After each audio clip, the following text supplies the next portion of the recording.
একটু যুবকদের জন্য স্পেশালি এটা ব্যাখ্যা করার চেষ্টা করব যে আপনি আপনার জীবনটাকে কিভাবে প্রফিটিক লাইফস্টাইলে চালাবেন। অনেকে প্রশ্ন করেন আমাদেরকে অনলাইনে, দুইটা প্রশ্ন খুব কমন আসে। একটা হচ্ছে, ভাই আমরা যারা জেনারেল শিক্ষিত স্টুডেন্ট আছি আমাদের পড়াশোনার সিলেবাস কেমন হবে, ইসলামিক সিলেবাস কেমন হবে, এই প্রশ্নটা প্রচুর পাই। আরেকটা প্রশ্ন পাই যে ভাই তাহলে আমরা দৈনন্দিন জীবনে কিভাবে চলবো যাতে করে আমরা রাসূল সাল্লাল্লাহু আলাইহি ওয়াসাল্লামের সুন্নাহগুলোর উপর থাকতে পারি। আজকে একটা প্রশ্ন নিয়ে কথা বলছি শুধু, যে আমরা কিভাবে চলাফেরা করলে আমাদের 24 ঘন্টায় উসওয়াতুল হাসানার অনুসরণ হবে এবং আমরা ব্যাপক নেকি অর্জন করব, পুরো 24 ঘন্টায় ইবাদতে কাটাবো ইনশাআল্লাহ। কিভাবে সম্ভব? শুরুটা করতে হবে আপনাকে ঘুম থেকে। কোথা থেকে? ঘুম থেকে, রাতের ঘুম থেকে। আপনি যদি বা আমি যদি চাই যে আমাদের জীবনটাকে রাসূলের সুন্নায় ঢেলে সাজাবো, তাহলে ঘুমটা সবচেয়ে ইম্পর্টেন্ট জিনিস। এখানে সবচেয়ে মোস্ট ইম্পর্টেন্ট জিনিস হচ্ছে আপনি রাতে কয়টায় ঘুমোতে যাচ্ছেন।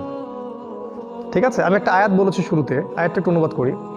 আল্লাহ পাক বলেছে সূরা হামিম সেজদার মধ্যে আছে আয়াতটা, শেষের দিকে আল্লাহ পাক বলেছেন ওয়ামিন আয়াতিহি, আল্লাহ পাকের নিদর্শনগুলোর মধ্যে অন্যতম নিদর্শন হচ্ছে লাইল ওয়ান নাহার, দিন এবং রাত, ওয়াশ-শামসু ওয়াল কমার, ওই দেখেন সূর্য এবং চাঁদ। তাহলে দিনের সাথে সূর্য, রাতের সাথে চাঁদ, এগুলো আল্লাহ পাকের অন্যতম নিদর্শন। আল্লাহ পাক বলেছেন যে লা তাসজুদু লিশ-শামসি ওয়ালা লিল কমার, তোমরা চাঁদকে সেজদা করো না আর সূর্যকেও সেজদা করো না। ওয়াসজুদু লিল্লাহ, তোমরা সেই আল্লাহকে সেজদা করো, আল্লাযী খালাকাহুন্না, যিনি এগুলোকে সৃষ্টি করেছেন। ইন কুনতুম ইয়াহু তা'বুদুন, যদি তোমরা সত্যিকার অর্থেই আল্লাহর ইবাদত করে থাকো। তাহলে এখানে কিন্তু আল্লাহ পাক দিন এবং রাত এবং চাঁদ এবং সূর্য এই বিষয়টাকে আপনাকে গুরুত্ব দিয়েছেন। এটা আল্লাহ পাকের নিদর্শনগুলোর মধ্যে অন্যতম। শুরুটা করতে হবে আপনাকে রাত থেকে। সবচেয়ে ইম্পর্টেন্ট জিনিস হচ্ছে এই যুবকদের জন্য বলছি স্পেশালি, যে রাতের বেলা কখন আমরা ঘুমোতে যাই এটা ইম্পর্টেন্ট সবচেয়ে। কারণ এই বিষয়টার উপর ডিপেন্ড করছে আপনার পরের দিনের পুরো এনার্জি। সারাদিন আপনি এনার্জেটিক থাকবেন কিনা, শক্তি পাবেন কিনা, কাজকর্ম করতে পারবেন কিনা, এই দিনই বিষয়গুলোর কথা বলছি। এই এনার্জির সোর্স হচ্ছে আপনার ঘুম। ওয়ান নাওমা সুবাতা, আছে না, ঘুমকে করেছি আরামের বস্তু। রাসূল সাল্লাল্লাহু আলাইহি ওয়াসাল্লামের সুন্নাহ ছিল এশার সালাতের পর দিনই কথাবার্তা ছাড়া অন্য কোনো কথাবার্তা তিনি পছন্দ করতেন না। এবং এই সময় তিনি মিসওয়াক করতেন, অজু করতেন, অজু করে বিছানায় যেতেন, বিছানার চাদর পরিষ্কার করতেন, হাত দিয়ে হোক বা কাঠি দিয়ে হোক বা যে কোনো বিষয় দিয়ে হোক। এটা তিনি করতে বলেছেন কারণ তিনি বলেছেন যে তোমরা ঘুমানোর আগে বিছানা পরিষ্কার করে নাও, তোমরা জানো না তোমরা যাওয়ার পরে তোমাদের অনুপস্থিতিতে সেখানে কি এসেছিল, সেখানে জিনও থাকতে পারে। তো এই জিনের কনসেপ্ট অবশ্যই গডলেস ওয়ার্ল্ড বিশ্বাস করে না, কিন্তু জিনকে অনুসরণ ঠিকই করছে ওরা আর কি। যাই হোক, তো এই বিছানাটা পরিষ্কার করা, তারপরে ওযু তো করে আসলেন, এবারে আপনার দায়িত্ব হচ্ছে সূরা মুলক তেলাওয়াত করা। যদি সূরা মুলক মুখস্থ করে ফেলতে পারেন খুব ভালো হয়, কারণ আল্লাহ রাব্বুল আলামিন তার রাসূলের মাধ্যমে জানিয়েছেন সূরাতুল মুলক কিয়ামতের মাঠে বান্দার পক্ষে ঝগড়া করবে, আল্লাহর সাথে ঝগড়া করবে। আল্লাহ এই সূরা এই বান্দা পাঠ করতো, তুমি তাকে মাফ করে দাও। তো কোরআন আল্লাহর সাথে ঝগড়া করবে। নবীজি বলেছেন যখন বান্দাকে কবরে শোয়ানো হবে, আযাবের ফেরেশতা যখন পায়ের দিক থেকে আসতে থাকবে, সূরা মুলক সেখানে দাঁড়িয়ে যাবে এবং বলবে এদিক থেকে তোমাদের যাওয়ার কোনো জায়গা নাই। কবরের আযাব থেকে আপনাকে ইনশাআল্লাহ সূরা মুলক বাঁচাতে পারবে। আজকে আমরা ইশা সালাতে যে সূরাটা পড়েছি প্রথম রাকাতে, এই সূরার কথা বলছি, তাবারাকাল্লাযী বিয়াদিহিল মুলক ওয়া হুয়া আলা কুল্লি শাইইন কাদির। অর্থসহ পড়লেই বুঝতে পারবেন কেন এই সূরা আপনাকে কবরের আযাব থেকে বাঁচাবে ইনশাআল্লাহ। এরপরে পড়বেন সূরা ফালাক, নাস, ইখলাস, 3 বার করে পড়তে হয়। হাত দুটোকে একত্রিত করে নিয়ে ফু দিয়ে মাথা থেকে গায়ের যতদূর পর্যন্ত পারেন মাসাহ করবেন। এই কাজটা কেন করতে হয় জানেন? কারণ যখন আমরা ঘুমাই তখন শয়তান আমাদের ঘাড়ে 3টা গিট দেয়, হাদিসে আছে না? প্রথম গিট দিয়ে বলে যে ঘুমাও, তোমার সামনে লম্বা রাত। আবার দেয় ঘুমাও, তোমার সামনে লম্বা রাত, ঘুমাও, তোমার সামনে লম্বা রাত। এই যে 3 বার আপনি গাটাকে মাসাহ করলেন, ঘুম থেকে ওঠার সময় আপনার মধ্যে কোনো অলসতা কাজ করবে না, ওই গিট কেটে যাবে ইনশাল্লাহ এই সূরার বরকতে। এই জন্য এটাও 3 বার, কারণ শয়তানের গিটও 3 বার। তারপরে সূরাতুল কাফিরুন পড়তে হয়। নবীজি বলেছেন যে ব্যক্তি সূরা কাফিরুন পড়বে ঘুমোতে যাওয়ার সময়, সে ব্যক্তিকে আল্লাহ শিরক থেকে বাঁচিয়ে রাখবেন। আর আপনারা জানেন যে শিরক সবচেয়ে বড় পাপ। কারণ আমল নামা একটা শিরিক থাকলে কি হবে, আমল নামা বাতিল হয়ে যেতে পারে। আল্লাহ পাক বলেছেন যে আল্লাহ পাক শিরিকের গুনাহ ছাড়া বাকি সব গুনাহ তিনি মাফ করতে পারেন, শিরিকের গুনাহ ছাড়া। এরপরে আছে আয়াতুল কুরসি। ওই যে আবু হুরায়রা রাদিয়াল্লাহু আনহু হাদিসটা, যে তাকে আল্লাহ রসুল মাল পাহারা দিতে বললেন না, গনিমতের মাল, চোর এসে চুরি করে নিয়ে গেল, তারপরের রাতে আবার আসলো, তারপরের রাতে আবার আসলো, তিনি ছেড়ে দিলেন। এক পর্যায়ে চোর কি বলল, যে আমি তোমাকে একটা আমল শিখিয়ে দিচ্ছি যেটা করলে কোনো শয়তান তোমার ধার কাছে আসতে পারবে না।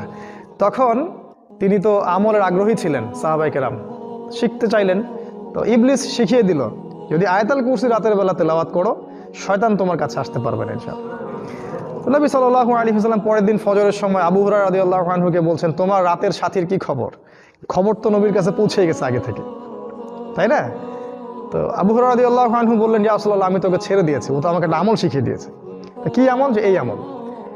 রাসূল সাল্লাল্লাহু আলাইহি ওয়াসাল্লাম বললেন যে সে এই কথাটা সত্য বলেছে, যদিও সে বেশিরভাগ কথাই মিথ্যা কথা বলে, এবং সে ছিল ইবলিস। এর আরেকটা দলিল আছে, ভালো জিনিস যেখানেই আছে আপনাকে নিতে হবে।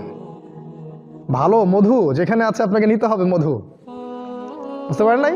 ইবলিস শিখিয়ে দিয়েছে আয়াতুল কুরসি রাতের বেলা পাঠ করলে শয়তান আসতে পারবে না। কে শিখাই দিছে? ওই ওই ওই ওই আমলটা আমরা নেই নাই, আমল করছি না, মাশাআল্লাহ। আয়াতুল কুরসি পাঠ করাটা সারা রাত একজন ফেরেশতা আপনাকে পাহারা দিবে ইনশাআল্লাহ আল্লাহর পক্ষ থেকে। এরপরে আছে খুব ইম্পর্টেন্ট, এটা হচ্ছে সূরা বাকারার শেষ 3 আয়াত অথবা শেষ 2 আয়াত, যেটাই পড়েন। আল্লাহ রাসূল সাল্লাল্লাহু আলাইহি ওয়াসাল্লাম বলেছেন সারা রাতের জন্য যথেষ্ট, মানে সারা রাতের বিপদ আপদ বালা মুসিবত আপনাকে স্পর্শ করবে না ইনশাআল্লাহ। আরেকটা অর্থ হতে পারে যে সারা রাত তাহাজ্জুদ পড়লে যে নেকিটা হতো, এই নেকিটা আপনি পাবেন এই শেষের 2 আয়াত তেলাওয়াত করার মধ্য দিয়ে। নবী সাল্লাল্লাহু আলাইহি ওয়াসাল্লাম বলেছেন এই সূরার প্রত্যেকটা অক্ষরে, শেষের এই যে 3টা আয়াত, প্রতিটা অক্ষরের মধ্যে নূর আছে, আলো আছে। এই আয়াতগুলো পৃথিবীতে নাজিল হয়নি। কোথায় নাজিল বলতে পারবেন কেউ? কোথায় নাজিল হয়েছে? ওই যে আল্লাহ পাকের সাথে দেখা করতে গেলেন রাসূল সাল্লাল্লাহু আলাইহি ওয়াসাল্লাম, তখন মেরাজে কয়টা হাদিয়া দিয়েছেন আল্লাহ পাক? 3টা হাদিয়া। একটা হচ্ছে যে 50 ওয়াক্ত সালাত, যেটা আমরা পড়ি এখন 5 ওয়াক্ত, তাও 90% মুসলিম পড়ে না, নাউজুবিল্লাহ। আরেকটা হচ্ছে তোমার উম্মতের মধ্যে কেউ শিরিক না করলে আমি তাকে মাফ করে দিব। আল্লাহ পাক কথা দিয়েছেন, যত বড় পাপী হোক না কেন আল্লাহ পাক ইনশাআল্লাহ মাফ করে দিবেন, যদি আল্লাহর সাথে জড়িত পাপ থাকে। আর বান্দার সাথে হলে পরিশোধ করতে হবে ওইটা। আরেকটা হচ্ছে এই যে সূরা বাকারা শেষের 3 আয়াত বা 2 আয়াত, এটা অর্থ সহ পড়বেন। এটা পড়ার পরে আপনি এই যে 33 বার সুবহানাল্লাহ, 33 বার আলহামদুলিল্লাহ আর 34 বার আল্লাহু আকবার পড়তে পড়তে ঘুমিয়ে যাবেন। মনে আছে ওই হাদিসটা? আলী রাদিয়াল্লাহু আনহুর স্ত্রী ফাতিমা রাদিয়াল্লাহু আনহা জান্নাতে কি হবেন তিনি? মাশাআল্লাহ। উনি এত কষ্ট করে জীবনযাপন করতেন দুনিয়ার জীবনটা, তার ঘরে কোনো দাসী ছিল না, দাসীবাদী ছিল না।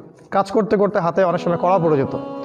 তিনি একসময় রাসূল সাল্লাল্লাহু আলাইহি ওয়াসাল্লামের কাছে গিয়ে আরজি করলেন, ইয়া রাসূলুল্লাহ, আমাকে একটা দাসী দেন বা একটা দাস উপহার দিন, হাদিয়া দিন।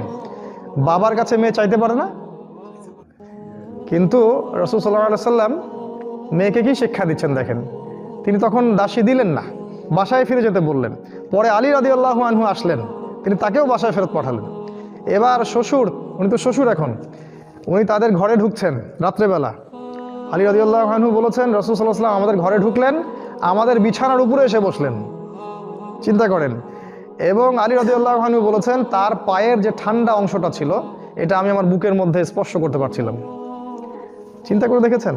তা আমরা তো শ্বশুর এখন মেয়ের ঘরে ঢুকতে লজ্জা পাই, তাই না? বাবা জামাই এবং মেয়ের ঘরে ঢুকলো এবং ওই বিছানার উপরেই উঠে বসলেন, বসে বললেন যে তোমরা তো দাসী চেয়েছিলে, আমি কি অন্য কিছু শিখিয়ে দিব যেটা দাসীর চেয়ে উত্তম হবে? তখন তারা তো অবশ্যই বললেন হ্যাঁ ইয়া রাসূলুল্লাহ, শিখিয়ে দিন। তিনি বললেন রাতে ঘুমানোর সময় যদি তোমরা 33 বার সুবহানাল্লাহ, 33 বার আলহামদুলিল্লাহ আর 34 বার আল্লাহু আকবার পড়তে পারো, তোমাদের দাসীর প্রয়োজন হবে না। তো আলেম ওলামারা বলেছেন যে এই আমলটা যারা নিয়মিত করে আর কি, তাদের শরীরে শক্তি আসে, ফিজিক্যালি স্ট্রেংথ আসে এবং অলসতা আসে না, তারা অনেক কাজ করতে পারে। এইভাবে রাতটা আপনি শুরু করলেন, রাতে তাড়াতাড়ি ঘুমোতে গেলেন, রাতের সুন্নাহগুলো অ্যাপ্লাই করলেন, এবার আপনি ঘুমোচ্ছেন। ঘুমের মধ্যে আপনি স্বপ্ন দেখতে পারেন, স্বপ্ন দেখতে পারেন। মনে রাখবেন শেষ জামানায় মুমিনদের স্বপ্ন বেশি বেশি সত্য হবে, এটা মনে রাখবেন। শেষ জামানার মুমিনদের স্বপ্ন কিন্তু বেশি বেশি সত্য হবে, এটা হাদিসে এসেছে। যদি ভালো স্বপ্ন দেখেন প্রিয় ব্যক্তিকে বলবেন, ভালো স্বপ্ন আল্লাহর পক্ষ থেকে মানুষ দেখে। আর যদি খারাপ স্বপ্ন দেখেন কাউকে বলবেন না, বরং বাম দিকে 3 বার থুতু ফেলবেন, আউযু বিল্লাহি মিনাশ শাইতানির রাজিম পড়ে বাম দিকে 3 বার থুতু ফেলে পাশ পরিবর্তন করে ঘুমাবেন। এরপর আপনি ফজরে উঠছেন, রাতে উঠছেন, চেষ্টা করব আমরা, আল্লাহ পাক তৌফিক দান করুন আপনাকে এবং আমাকে সবাইকে, যেন আমরা অ্যাটলিস্ট ফজরের 1 ঘন্টা আগে উঠতে পারি, বা অ্যাটলিস্ট ফজরের আধা ঘন্টা আগে যেন উঠতে পারি। উঠে ফ্রেশ হয়ে আপনার প্রথম কাজ কি? তখন দোয়া পড়া। ঘুম থেকে উঠলেন, উঠে ঘুমের যে রেস্টটা আছে সেটা হাত দিয়ে দূর করতে হয়, চোখ মুছে পরিষ্কার করতে হয়। এরপর আপনি কাপড় চেঞ্জ করতে পারেন, অন্য কাজগুলো করলেন, মিসওয়াক করবেন, এইসব মিসওয়াক করাটা সুন্নাহ। তারপর ওযু করলেন, ওযু করে টয়লেট করলেন, টয়লেট করে ওযু করলেন, সেখানে দোয়া পড়লেন। কি দোয়া? আল্লাহুম্মা ইন্নী আউযু বিকা মিনাল খুবসি ওয়াল খাবাইস। এই যে ইবাদত হয়ে গেল, কিন্তু বের হলেন বললেন গফরানাকা, ইবাদত হয়ে গেল। তারপর ওযু করলেন, বিসমিল্লাহ বলে শুরু করলেন, ওযু শেষ করে কি পড়লেন? আশহাদু আল্লা ইলাহা ইল্লাল্লাহ ওয়া আশহাদু আন্না মুহাম্মাদান আবদুহু ওয়া রাসূলুহু। এই যে ইবাদত হয়ে গেল। এবার আপনি চেষ্টা করবেন 2 রাকাত, 4 রাকাত, 6 রাকাত, যতটুকু রাকাত সম্ভব হয় তাহাজ্জুদের সালাহ পড়ার জন্য। আল্লাহ পাক আমাকে এবং আপনাকে তৌফিক দান করুন, আল্লাহুম্মা আমিন। এই সময়টা দোয়া কবুলের সময়। এই সময় বান্দা যা চাইবে ইনশাআল্লাহ সে পাবে। রিজিক যদি হালাল হয়, আকীদায় শিরক না থাকে, আমলে বিদআ না থাকে, ইনশাআল্লাহ সে ব্যক্তি যা চাইবে আল্লাহ পাক তাকে তা দান করবেন ইনশাআল্লাহ। এই হলো আপনার শেষ রাতের ব্যাপার। আল্লাহ রাব্বুল আলামিন বলেছেন, এখানে আল্লাহ পাক প্রথম আকাশে নেমে আসেন, আহ্বান করতে থাকেন যে কার কোন হাজত আছে আমাকে বললে আমি সেই হাজত পূর্ণ করব। কেউ যদি ক্ষমা চায় আমি ক্ষমা করে দিব, কেউ যদি আমাকে ডাকে আমি তার ডাকে সাড়া দিব। এভাবে আল্লাহ পাক বলতেই থাকেন ফজর পর্যন্ত। তারপরে আসলেন আপনি ফজরের জামাতে। এটা খুব ইম্পর্টেন্ট, ফজরের নামাজের জামাত সবচেয়ে বেশি ইম্পর্টেন্ট। দিনের যে কাজটা সবচেয়ে গুরুত্ব দিবেন সেটা হলো ফজরের নামাজ। কোনো কারণে যদি অন্য কোনো ওয়াক্তের নামাজ আপনার ইনকেস ছুটে গেছে বা জামাত পান নাই, তার চেয়ে বেশি গুরুত্বপূর্ণ হচ্ছে ফজরের নামাজটা আপনি পড়তে পেরেছেন কিনা। সালাতে আসলেন, ফজরের নামাজটা হবে 3G 4G স্পিডের না।